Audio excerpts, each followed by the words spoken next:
Je suis sûr que Dieu a quelque chose pour vous. Et aujourd'hui, j'ai intitulé mon sujet « Cœur brisé ». Et je crois que Dieu manifeste une tendresse toute particulière à l'égard de ceux qui ont souffert ou souffrent encore. Un prédicateur noir de Londres racontait ce témoignage à la radio. Il avait 3 enfants qu'il aimait et l'aîné avait 17 ans. Il était comme la prunelle de ses yeux. Il connaissait la réussite dans ses études et le père était tellement fier de lui. Ce fils jouait du piano et il aimait chanter. Et puis un jour, le jeune homme a appris que le virtuose André Crouch venait pour un concert à Londres. Alors il a économisé pour s'offrir la place. Et ce soir-là, ce fut une soirée inoubliable, un des plus beaux soirs de sa vie. Et après le concert, il fallait reprendre la route, prendre le bus, et un arrêt se trouvait au coin de la rue, tout près de la salle de concert. Et une bande de jeunes s'est alors approchée de lui. Ils ont commencé à chahuter le jeune homme, tout cela parce qu'il était noir. Soudain, un des jeunes a sorti une batte de baseball et l'a frappé avec une telle violence que le jeune garçon s'est effondré dans une mare de sang. Les parents, ne voyant pas leur fils rentrer, se sont inquiétés. Cela ne ressemblait pas au jeune homme qui rentrait toujours à l'heure. Mais vers 2 heures du matin, des policiers ont frappé à la porte. Le père a ouvert. L'agent a dit au papa, « Monsieur, il faut vous rendre rapidement à l'hôpital car votre fils est entre la vie et la mort. » Les parents avaient le sentiment que le monde leur tombait sur la tête. Arrivés à l'hôpital, ils ont vu leur fils, le visage si marqué qu'on ne pouvait plus voir les yeux du pauvre garçon. Les médecins tentaient de le sauver. Des témoins avaient vu la scène et ont raconté à la police ce qui s'était passé, mais aucun d'entre eux n'avait osé intervenir. La police raconta au père ce qui venait de se produire. Et un profond sentiment de haine et de vengeance a rempli son cœur. Pendant plus de 6 mois, il a nourri ce sentiment. Il n'avait qu'une chose en tête, retrouver les 5 jeunes et les tuer. Il devenait très nerveux, il mangeait énormément, il s'est mis à prendre beaucoup de poids. Il souffrait de douleurs violentes à l'estomac, il ne supportait plus son épouse, il se fâchait même contre elle. Il ne supportait plus personne, ni même les membres de son assemblée. Il était vide, en colère, il était desséché. Ses sermons avaient même perdu toute leur onction, toute leur fraîcheur. Mais l'Église a compris ce qui se passait. Et elle s'est mise à prier pour son pasteur. Et un dimanche matin, le Saint-Esprit a confronté le serviteur de Dieu dans son bureau. Il a pleuré et le Seigneur l'a éclairé en lui disant ceci.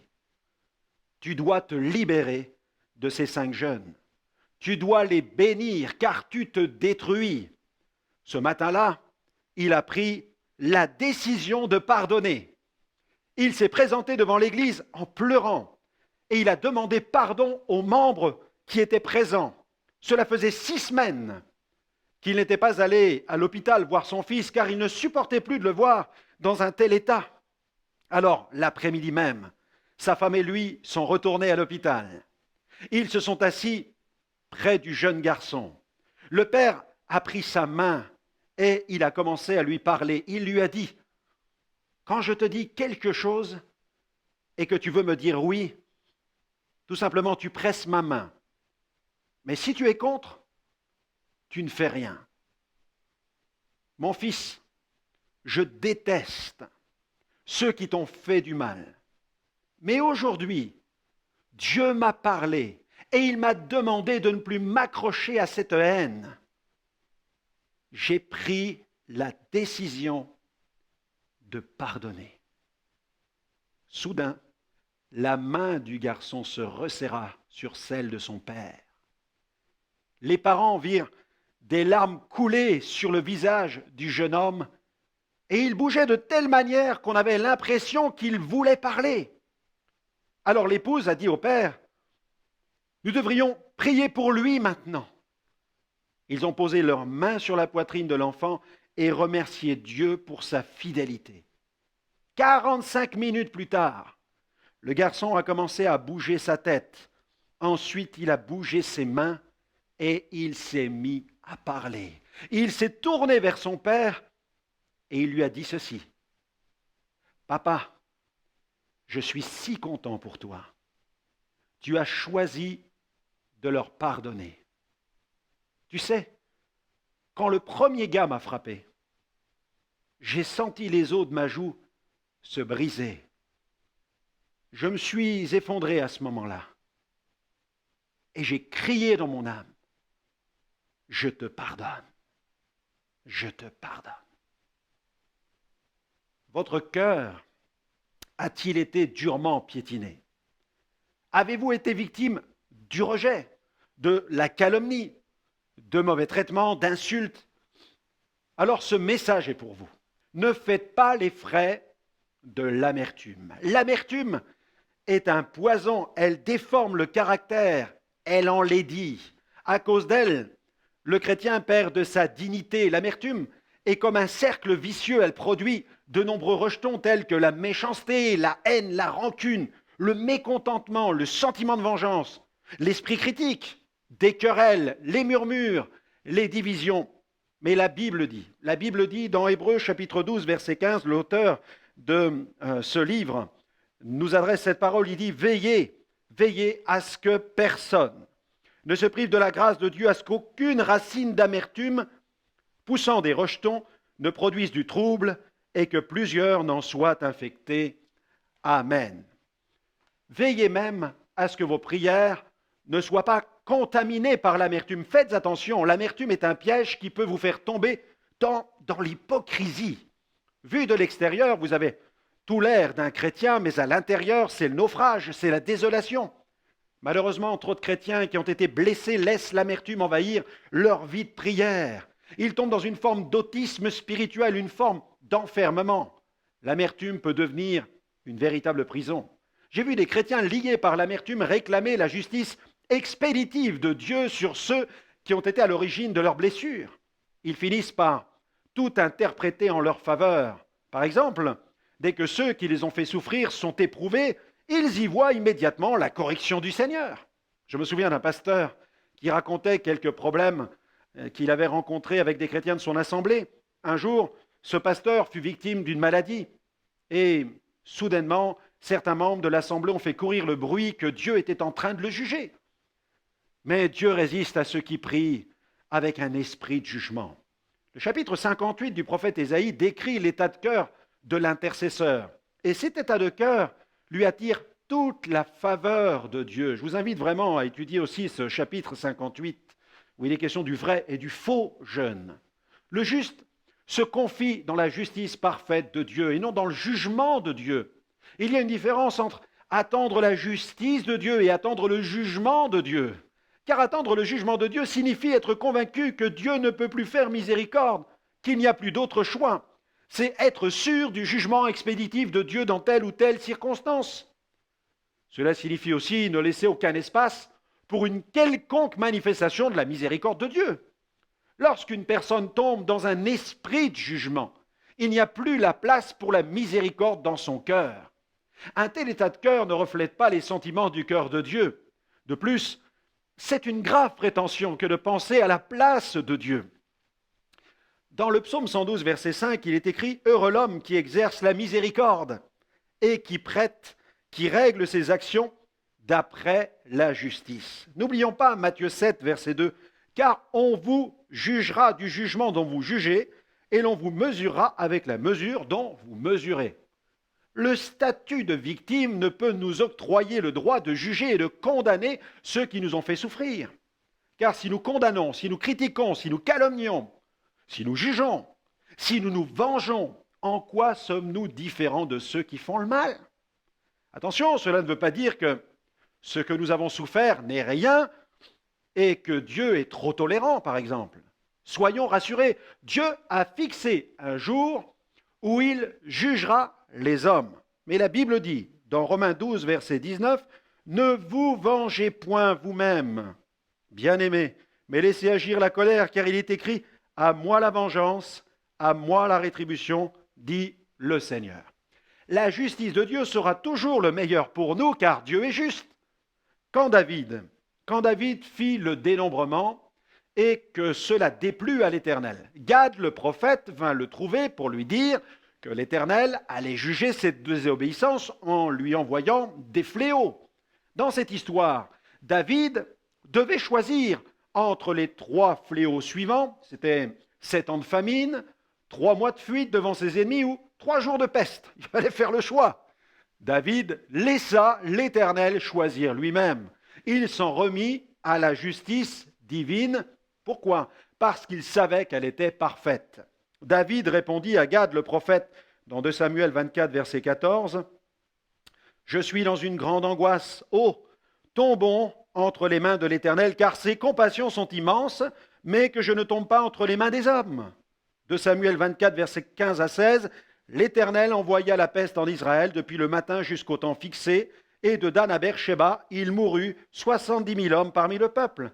Comme l'ange étendait la main sur Jérusalem pour la détruire, l'Éternel se repentit de ce mal, et il dit à l'ange qui faisait périr le peuple, « Assez, retire maintenant ta main. » L'ange de l'Éternel était près de l'aire d'Aravna, le Jébusien. Le juste est appelé à être un instrument de miséricorde.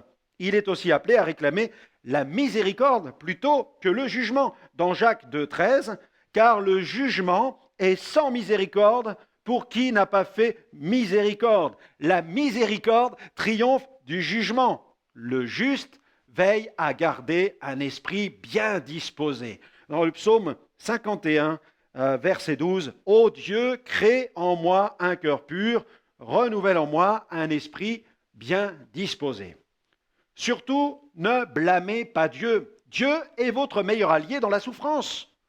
Ne vous le mettez pas à dos. C'est une erreur de se révolter contre celui qui veut nous sauver en cherchant à le blâmer. C'est une erreur.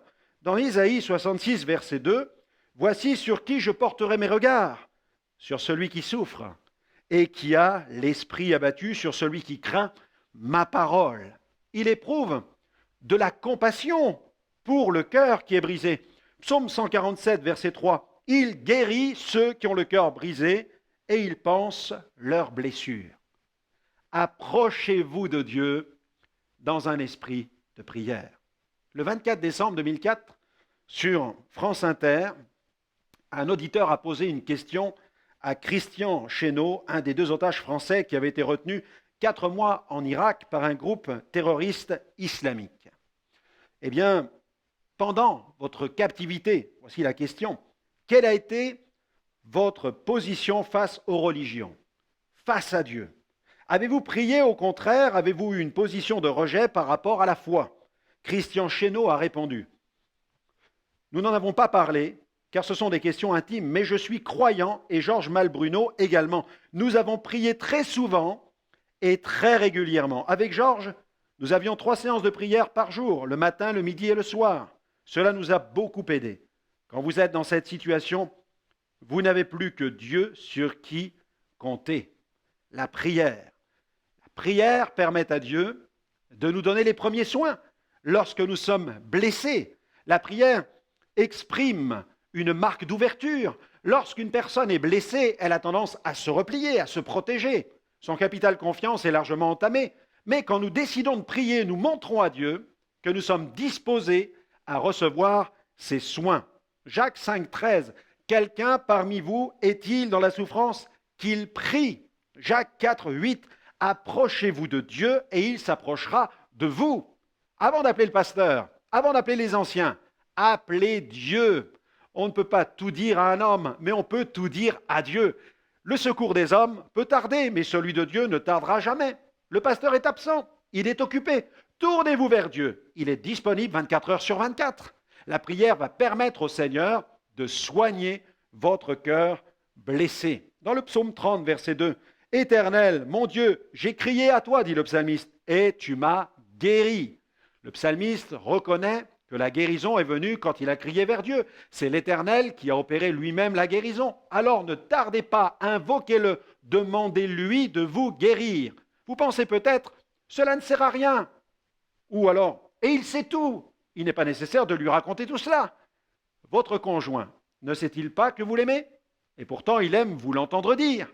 Dieu sait tout, c'est vrai, mais il prend plaisir à nous entendre lui dire notre amour. Il apprécie nos prières et il aime nous voir venir vers lui pour déposer nos fardeaux. N'hésitez pas à avoir recours à la prière. Puisez votre force en Jésus. Regardez à Jésus uniquement.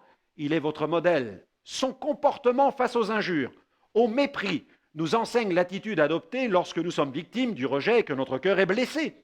Le pardon qu'il a accordé à ses bourreaux le jour de la crucifixion en est la plus frappante illustration. Dans Luc 23, verset 34, Jésus dit « Père, pardonne-leur, car ils ne savent pas ce qu'ils font. » Jésus est le baume pour vos blessures.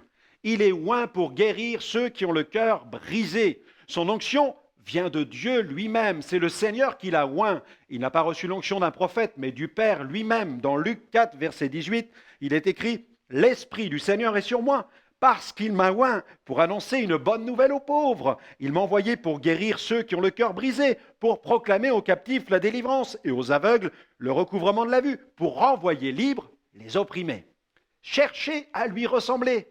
Chrétien, ne signifie-t-il pas petit Christ? La Bible dit, dans 1 Jean 2,6, celui qui dit qu'il demeure en lui doit marcher aussi lui-même comme il a marché. Identifiez votre vie à celle du Seigneur. Comment? En portant la croix. Dans 1 Corinthiens 6,7, Paul nous dit ceci, c'est déjà certes un défaut chez vous que d'avoir des procès les uns avec les autres. Pourquoi ne souffrez-vous pas plutôt quelque injustice? Pourquoi ne vous laissez-vous pas plutôt dépouiller? Il faut parfois accepter de se laisser dépouiller. Il n'est pas interdit d'user de certains moyens humains pour faire éclater la justice. Mais si c'est au détriment de notre paix, si le nom de Dieu risque d'être bafoué, et si un scandale risque d'éclabousser l'Église, il est préférable de souffrir une injustice, de se laisser dépouiller. Dans 1 Pierre chapitre 2 verset 20, Pierre déclare « En effet, quelle gloire y a-t-il à supporter des mauvais traitements pour avoir commis des fautes? Mais si vous supportez la souffrance lorsque vous faites ce qui est bien, c'est une grâce devant Dieu. Recherchons ce qui est juste, recherchons le bien, faisons tout pour la gloire de Dieu. » Jésus nous commande de mettre en pratique ses commandements, et ceci pourquoi? Pour notre bonheur. Votre cœur a-t-il été piétiné? Inscrivez votre épreuve dans un processus de croissance. Il est bon d'inscrire sa vie dans un processus de croissance. Ce processus implique notre identification à une seule personne, la personne de Christ. Cette identification passe souvent par des épreuves, des souffrances et des blessures. Mais la Bible dit ceci, dans Romains 8, 28, « Nous savons du reste que toute chose concourt au bien de ceux qui aiment Dieu, de ceux qui sont appelés selon son dessein, c'est-à-dire son plan, son programme. »